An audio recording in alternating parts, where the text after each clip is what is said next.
Good morning students. अपने पिछले video में हमने देखा कि ये यूट्रॉफिकेशन क्या होता है और एसिड रेन क्या होता है।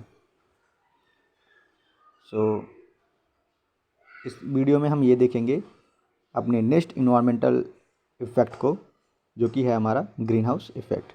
Clear?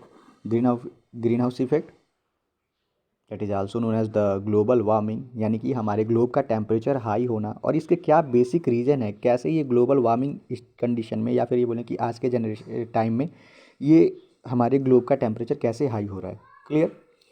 So let's understand this phenomena with the figure 9.8. Okay, as we can see here this is our sun. और इस सन का काम क्या होता है कि ये सन हमेशा सनलाइट रेडिएट करती है हमारे अर्थ सरफेस पे। क्यों? क्योंकि हम सबको ये पता है कि सन जो होता है यूनिवर्सल सोर्स ऑफ एनर्जी होती है और ये लाइट इमिट करती है हमारे अर्थ सरफेस पे। क्लियर?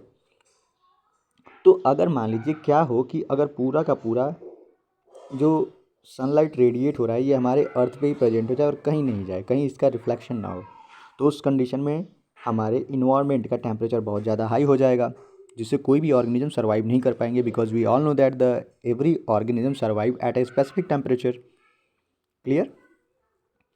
सो अगर यहाँ पे टेम्परेचर इंसिडेंट होता है, या फिर ये बोले लाइट इंसिडेंट होता है और ये फिर वापस रिफ्लेक्ट नहीं करेगा, तो टेम्परेचर हाई हो जाएगा। पर ऐसा होता नहीं है। क्यों? क्योंकि हमको ये पता होता है कि जब ये सनलाइट यहाँ पे इमिट करती है तो कुछ सनलाइट एब्जॉर्ब हो जाती हैं हमारे अर्थ सरफेस पे, ठीक, और बाकी के जो लाइट्स होते हैं वो उसी डायरेक्शन में हमारे स्पेस में रिफ्लेक्ट हो जाती है। क्लियर? जिसकी वजह से हमारे इन्वायरमेंट का टेम्परेचर जो रहता है वो क्या रहेगा, मेंटेन रहेगा। क्लियर? लेकिन अब यहाँ से हम समझेंगे कि ये क्या होता है ग्रीन हाउस इफेक्ट और कैसे ग्लोबल वार्मिंग इंक्रीज हो रही है। हमें ये पता है कि आज के जनरेशन में इंडस्ट्रियलाइजेशन हो रहा है। क्लियर? जिससे बहुत ही ज़्यादा अमाउंट में CO2 कंसंट्रेशन इंक्रीज हो रहा है। क्लियर? साथ ही साथ हम वेस्ट मटेरियल जो होता है उसको बर्न आउट करते हैं तो उनसे CO2 रिलीज होता है। फॉसिल फ्यूल्स को बर्न करते हैं उससे CO2 रिलीज होता है। तो ये जितने भी CO2 हैं, यानी कि मेनली जो अपना ग्रीन हाउस गैस है CO2, ये हमारे इन्वायरमेंट में यहाँ पे सेटल होगा। ठीक, अब जब हमारे इन्वायरमेंट में ये CO2 सेटल हो गया, तो जब ये सनलाइट यहाँ पे रेडिएट कर रही थी और वापस उसी डायरेक्शन में रिफ्लेक्ट कर रही थी, तो इस CO2 ने उन लाइट को एब्जॉर्ब कर लिया और एब्जॉर्ब करा के वापस अर्थ के साइड इसको रिफ्लेक्ट करा दिया। क्लियर? जिसके वजह से जो अब टेम्परेचर था हमारे ग्लोब के इन्वायरमेंट का वो क्या हो गया, हाई हो गया। क्लियर? अब इसी इफ़ेक्ट को हमने क्या बोल दिया, ग्रीन हाउस इफेक्ट। और जो टेम्परेचर इंक्रीज हो रहा है हमारे ग्लोब का उसको हमने क्या बोल दिया, ग्लोबल वार्मिंग। क्लियर हो गया? अब देखिए हम ये समझेंगे यहाँ पे कि बेसिक रीज़न क्या है हमारे टेम्परेचर यानी कि हमारे ग्लोब के टेम्परेचर का इंक्रीज होना या फिर ग्रीन हाउस इफेक्ट का होना। जो बेसिक रीज़न है वो है क्या, डिफॉरेस्टेशन। क्लियर? यानी कि अगर हम डिफॉरेस्टेशन करेंगे तो CO2 जो होगा वो फिक्स नहीं हो पाएगा फोटोसिंथेसिस के थ्रू। इसे नेक्स्ट स्लाइड पे समझते हैं।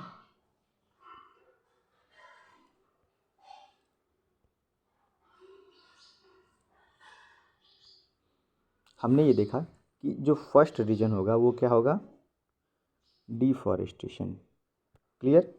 यानी कि अगर हम डिफॉरेस्टेशन करते हैं तो उस कंडीशन में जो CO2 का फिक्सेशन होता है, CO2 का जो फिक्सेशन होता है फोटोसिंथेसिस में, वो यहाँ पे नहीं हो पाएगा, जिसके वजह से CO2 का कंसंट्रेशन क्या हो जाएगा, हाई हो जाएगा।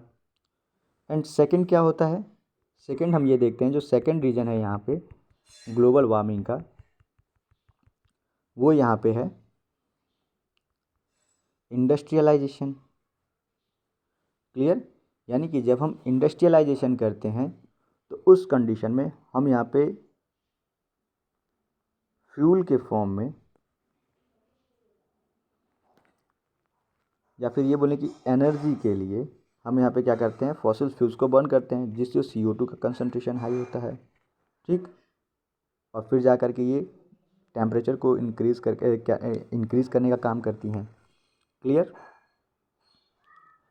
अब ये तो हमने देखा कुछ basic reason greenhouse effect के।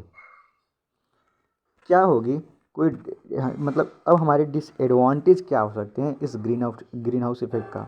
हमें पता कि अगर यहाँ पे ग्लोबल वार्मिंग हो रही है, यानी कि जब ग्लोबल वार्मिंग हुआ तो उस कंडीशन में टेम्परेचर अगर मान लीजिए यहाँ पे 2 to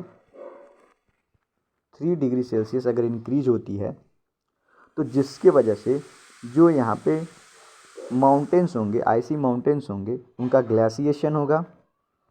क्या होगा? ग्लेशिएशन। और जब ग्लेशिएशन होगा यानी कि ये ग्लेशियर पिघल जाएंगे, तो उस कंडीशन में फ्लड आने के चांसेस होंगे। क्लियर। जिसके वजह से हो सकता है कि यहाँ पे कोई जो कोस्टल एरियाज़ के जो स्पीसीज़ हों वो एक्सटिंक्ट फॉर्म में चले जाएं। ठीक। तो ये यहाँ पे डिसएडवांटेज रहा ग्रीन हाउस इफ़ेक्ट का। और साथ ही साथ हमने ये भी देखा कि क्या रीज़न होता है ग्रीन हाउस इफ़ेक्ट का और किसे हम ग्रीन हाउस इफ़ेक्ट कहते हैं। क्लियर। होप आपको ये वीडियो समझ में आई होगी। नेक्स्ट क्लास में या नेक्स्ट वीडियो में हम ये देखेंगे कि क्या होता है ओजोन लेयर या फिर ओजोन डिप्लीशन।